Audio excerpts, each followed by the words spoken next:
There's something arrogant about writing. You have the idea that not only should this be made into a movie, but you know what? Movie stars should play these parts, and somebody should spend $1 million on posters for this thing. I don't, think of myself as arrogant. I'm an incredibly self-questioning, self-conscious person. But I will say, I love the things that I'm writing so much. I love it so much. I don't know how to describe it except this is my favorite thing in the world to do. I don't want to go on a beach. I want to just sit there and have these characters talk to each other. So I wouldn't really call it confident. I go out into the world with it nervously. From the news team at LinkedIn, I'm Jessi Hempel, and this is Hello Monday.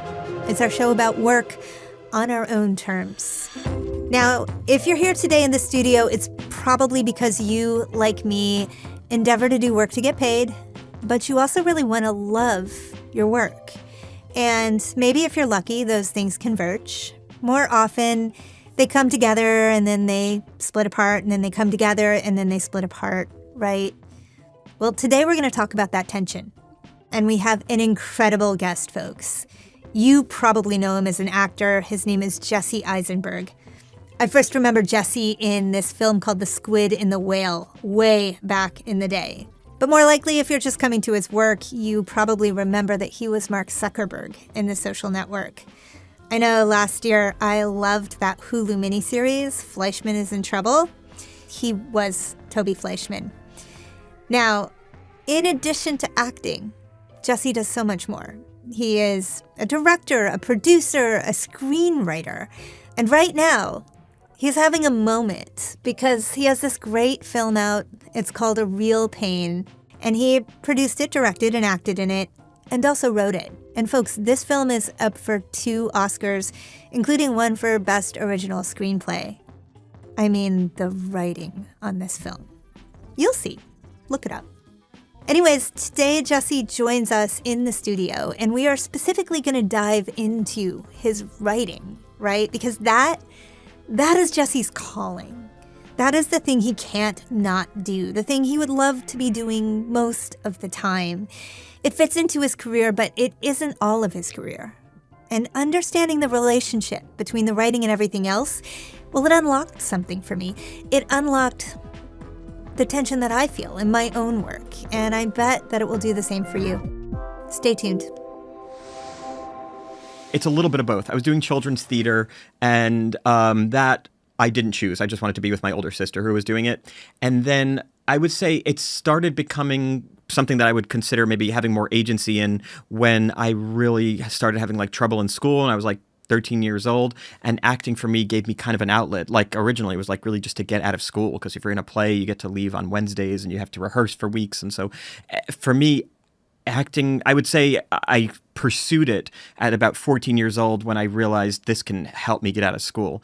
And then as an art form, it came a little bit later.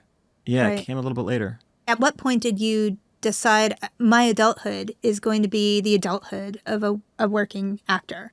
Oh, yeah. I think probably when I was 18 or 19, in my last year of high school, I got into this great movie. It was called Roger Dodger. I got in through a series of fluky things, which is I went to performing arts high school, and I had an agent, and the director of this movie said, we're doing a reading at the Neo Rican Poets Cafe of this script. Do you have any clients who are like this? And I fit the bill. So I did this reading of this thing. It actually got turned into a movie, which was winning the lottery that it actually got financing. Anyway, so I was in this small movie, which became kind of like an indie hit in New York called Roger Dodger. And I went to my father after that, and I said, can I defer college for 6 months? And he said he saw the movie and he realized that it was really good and that I must have had some kind of innate skill set that could possibly be fruitful, and said, yeah, I can. And so I would, so I started working. Forgive me that I don't know this, but did you go to college? Yeah, I graduated during the pandemic after 18 years. I went from 18 to 36 and would leave every other semester or leave for 2 semesters to act in a movie. And so I was going back and forth, and it was great. And it was always this, mix of something really wonderful hanging over my head and also a sort of Damocles, because I wasn't sure I was ever going to graduate. But it gave me this bit of a cushion. So when I wasn't happy with my acting career, wasn't happy in the arts, I could pretend I wasn't in the arts at all and just be a student, even in my, early 30s. So you're in this interesting moment in your career now. It's not a moment. It's probably a multi-year shift where earlier in your career, you were acting and that's what you were doing. And then you've moved into directing. Yeah. Which is a really different kind of role, right? This is the second film you've directed. What's the sort of difference between the two? A lot of directing for me is about kind of like protecting my scripts rather than a director who didn't write their own scripts, which for them is like, how can they put their visual print on it? And for me, the directing has been an extension of my writing because I'm writing kind of personal things, So, and so directing feels to me, has felt to me, a lot like kind of managing a circus. Like there's all these creative things happening around me, but my job is to kind of like make sure morale is up and make sure like we're on time. It's really like a lot of scheduling and managing. And I remember thinking a lot about like if somebody's plane is coming in on time tomorrow because they need to dye the actor's hair, and if they come in too late, then the actor's hair isn't going to have time to dry. This kind of logistical stuff that I don't really put in the box of great creativity. It's managerial, but for me, it's about protecting the thing that was very creative, which was the script. And I want to make sure the words are said the way I hear them, and that the kind of, the pretentious word is vision, but what's the euphemism for vision? That my intentions, let's say, come across. So is it fair to say that acting is a fairly narrow expression, whereas directing requires you to have sort of many different areas in which you need to be confident and an expert in order to be successful? Except acting can be not narrow too. Like on the set of this movie that you watched so graciously twice. I was acting alongside Kieran Culkin, and I wouldn't characterize his work as anything other than kind of like just brilliantly expansive, but not in the way that I'm discussing with managing and strategizing. In fact, he would come to set not knowing what scene we're doing that day. And I would say, can you look at the script for a minute? And he would look at the script for like 30 seconds. And then he'd be word perfect on a 5-page dialogue scene because he was just like living in the spirit of this character. So that means he was like sleeping 2 hours a night. He was coming to set. He didn't eat the night before. Like he was just living like this character does, which is kind of like this moment to moment spontaneous thing. And so I would call what he was doing very, very rich and expansive and thorough, but it just didn't look anything like me, who was basically just trying to drink kefir and eat fruit every day to stay healthy because I had to manage this, like baseball team of a project. And it's a very specific approach to how you manifest a character. How does that compare to your approach for how you manifest a character?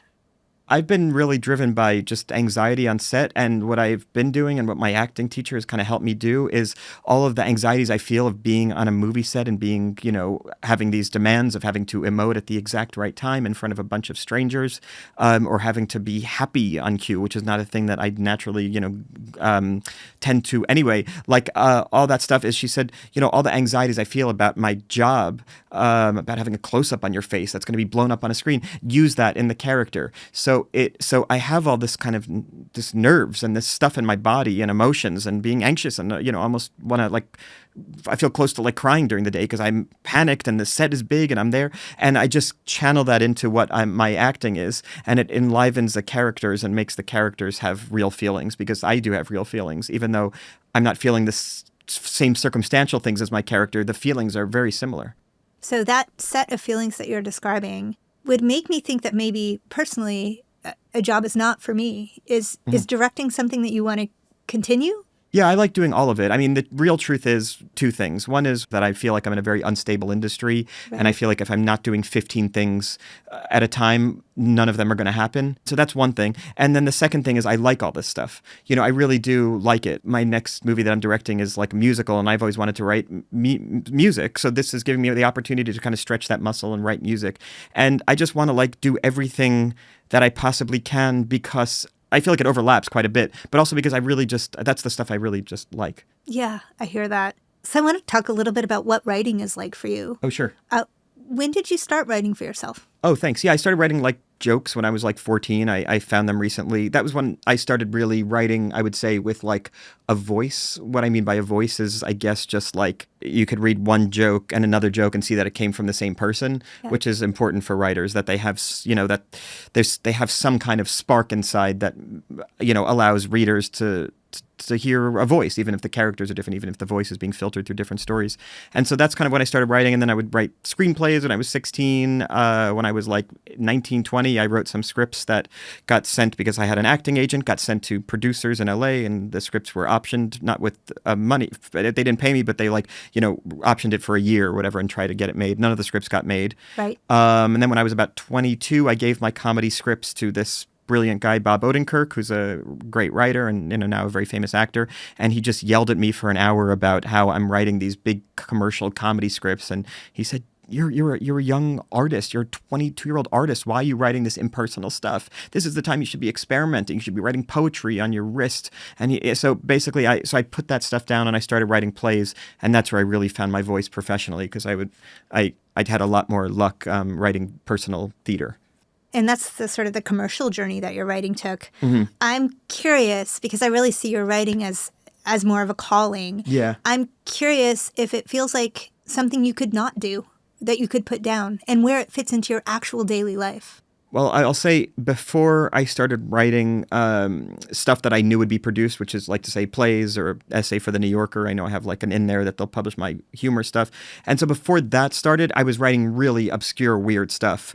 Like I've mentioned before, I don't know why it just came up recently, but like writing lyrics to every country's national anthem to learn about the countries, writing weird stuff that would have no value in the marketplace, writing weird songs. And I would spend a week just writing weird songs while my wife was at her normal job. That's what I was doing. And then my acting career started taking off a little more and I got a little more busy. Then we had a child 8 years ago. And so now my writing time is smaller just because I have more things to do during the day. And now I'm directing. So I have all this, other stuff happening during the day, that now what I do is I really just very, very explicitly and calculatedly set aside, 2 or 3 months at a time. And I go to the library in New York. I go to the same library every day and I write. And the thing that has kind of saved my life has been that I sit next to a guy, Jim Beggerly, who's this amazing guy.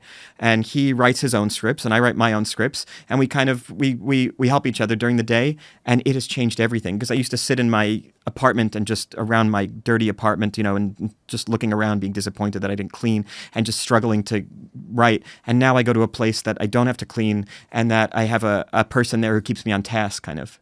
So even Jesse Eisenberg has that problem where you sit in your own dining room table and you look at the laundry and you can't do anything. Yeah, exactly. And the thing that's, again, that it's like, it used to take me it'd take me like a year to write a play, and it'd be, and what would take so long would be this stupid thing of I'd sit down and I'm like, okay, wait, do they go get ice cream now or do they stay indoors? And it would kind of, paralyze me creatively if they get the ice cream or stay indoors, get the ice cream. And actually it doesn't really even matter. Maybe they'll do one would be interesting, one would be, anyway. And then I would go outside. Oh, maybe if I have a coffee at a coffee shop, maybe this would help. So I go to the coffee shop. Of course, that doesn't help.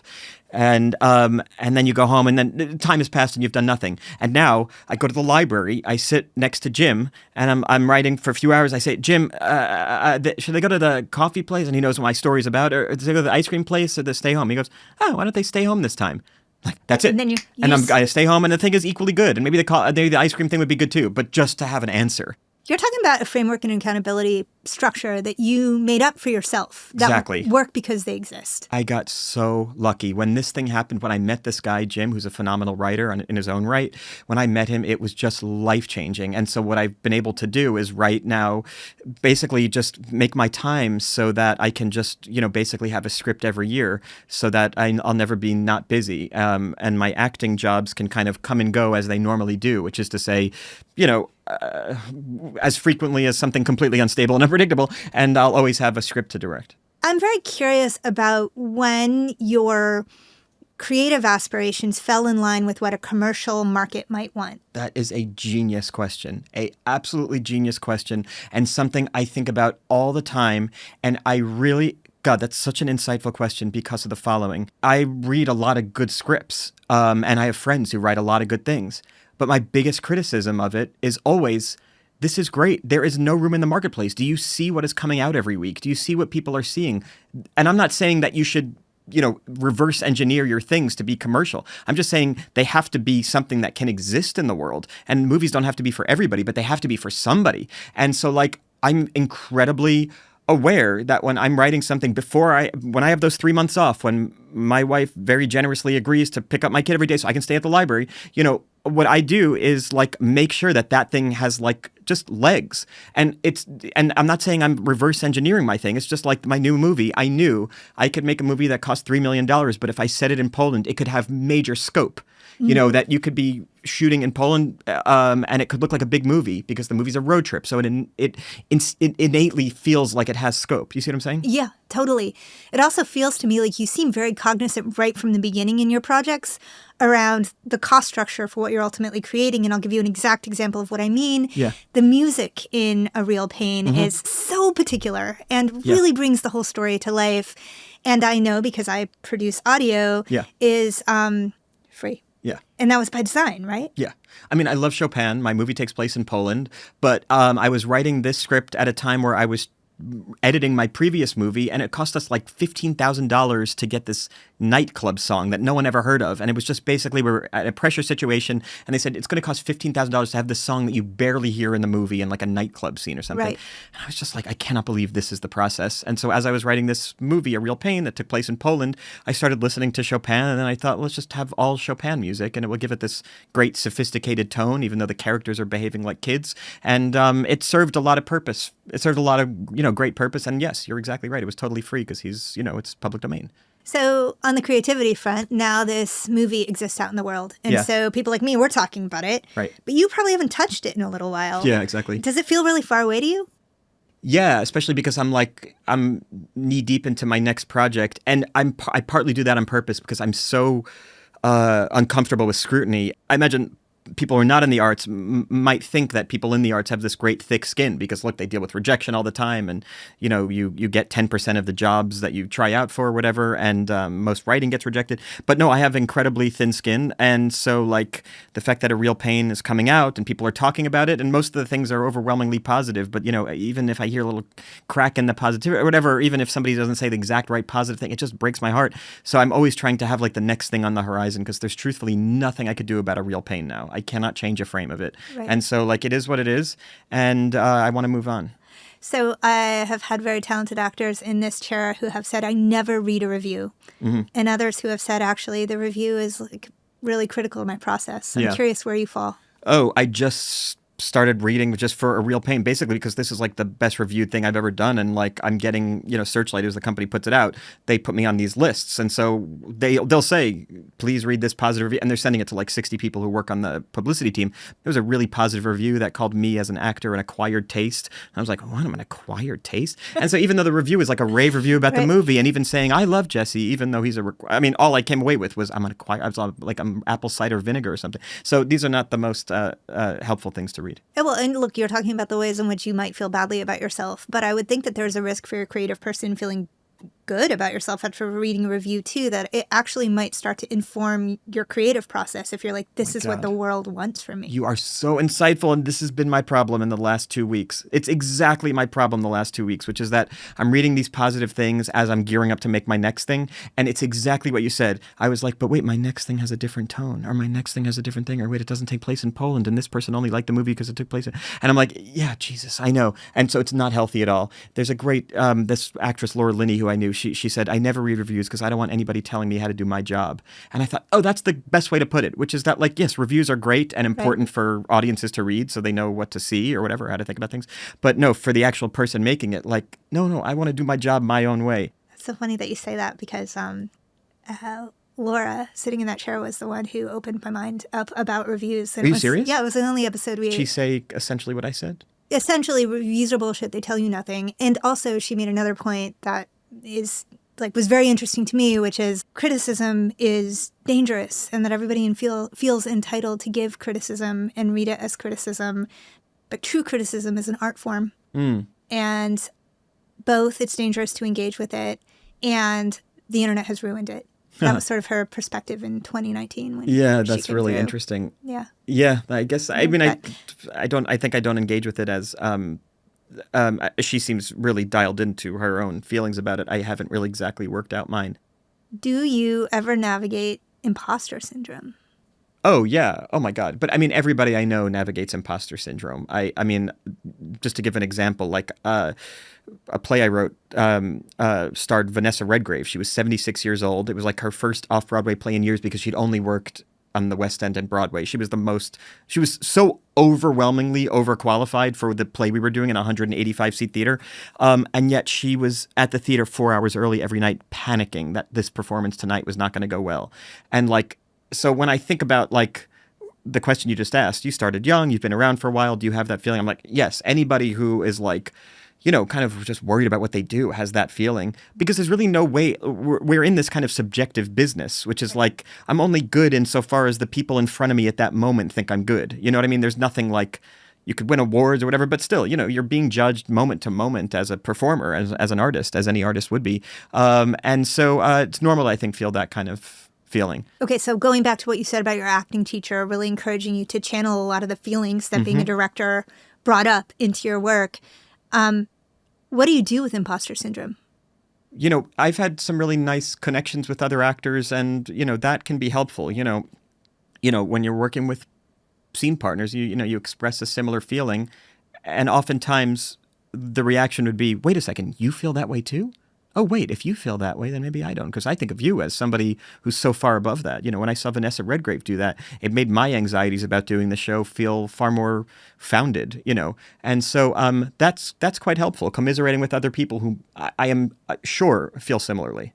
Well, you must sort of go out into the world and have these sort of short-term, deep interactions with all kinds of people that you don't have a relationship with before, right? Most recently, because it's your most recent project, Kieran Culkin. He wasn't somebody that you knew well before. Right. And then you're thrust into a position where you're both such experts in your field, and you also need to navigate a new professional relationship. I'm curious if you've learned anything about how to do that well. It's so funny. I think a lot of it is luck. I just don't know how to describe it, except a lot of it is luck. I cast Kieran without knowing him. I spoke to him on the phone for 10 minutes about the script. He's uninterested as an actor. He's uninterested in, dissecting it like the way I do, analyze it. He's really like spontaneous and lives in the moment. So he showed up to set a day before we were shooting and just came out of the gate swinging. These are several different sports metaphors. Came out of the gate swinging and landed the puck right in the end zone. He was just immediately like he is in the movie. He was just very comfortable grabbing me, by the neck, basically manhandling me the way his character does and kind of making fun of me the way his character does. And even though I was like, his boss, nominally. It was luck, I could say. We kind of fell into it. And then actors with experience know how to kind of manufacture that thing, know how to manufacture that thing in case you don't have the luck of chemistry. Right. And so that happens a lot. If my character's supposed to be in love with somebody, you don't fall in love like you fall in love with your wife, but you try to find them appealing so that you can play those feelings in a way that feels sincere. And, I'm not psychotic, so I understand that those things are fictional, but that's the kind of stuff you do to help. I want to sort of hit one more big idea before we leave. I remember reading something you said about writing. I think it was the Vanity Fair interview from the fall, where you just said, I don't know why I'm so confident in this. I just know that I am. I got this. Oh, huh. And it made me, and by the way, I could have just totally added my own bias. That could not be what you meant at all. Mm-hmm. But it made me think about your relationship to your creative work. And it made me wonder where you question yourself a lot. Wow. And if you have blind confidence in any part of the creative process. Wow. There's something arrogant about writing. You have the idea that not only should this be made into a movie, but movie stars should play these parts, and somebody should spend $1 million on posters for this thing that I'm sitting here. There's a certain arrogance with that, and I don't think of myself as arrogant. I'm an incredibly self-questioning, self-conscious person, but I will say, I love the things that I'm writing so much. I love it so much. Again, the next thing I'm doing, as I was telling you, is takes place in the world of community theater. And I love it so much. I love it. I don't know how to describe it, except this is my favorite thing in the world to do. I don't want to go on a beach. I want to just sit there and have these characters talk to each other. And I love it so much. So I wouldn't really call it confident. I go out into the world with it nervously. Would somebody be open to producing this? Oh my God, thank you so much. Would somebody open to acting in it? Thank you so much. I feel so indebted. That's all real.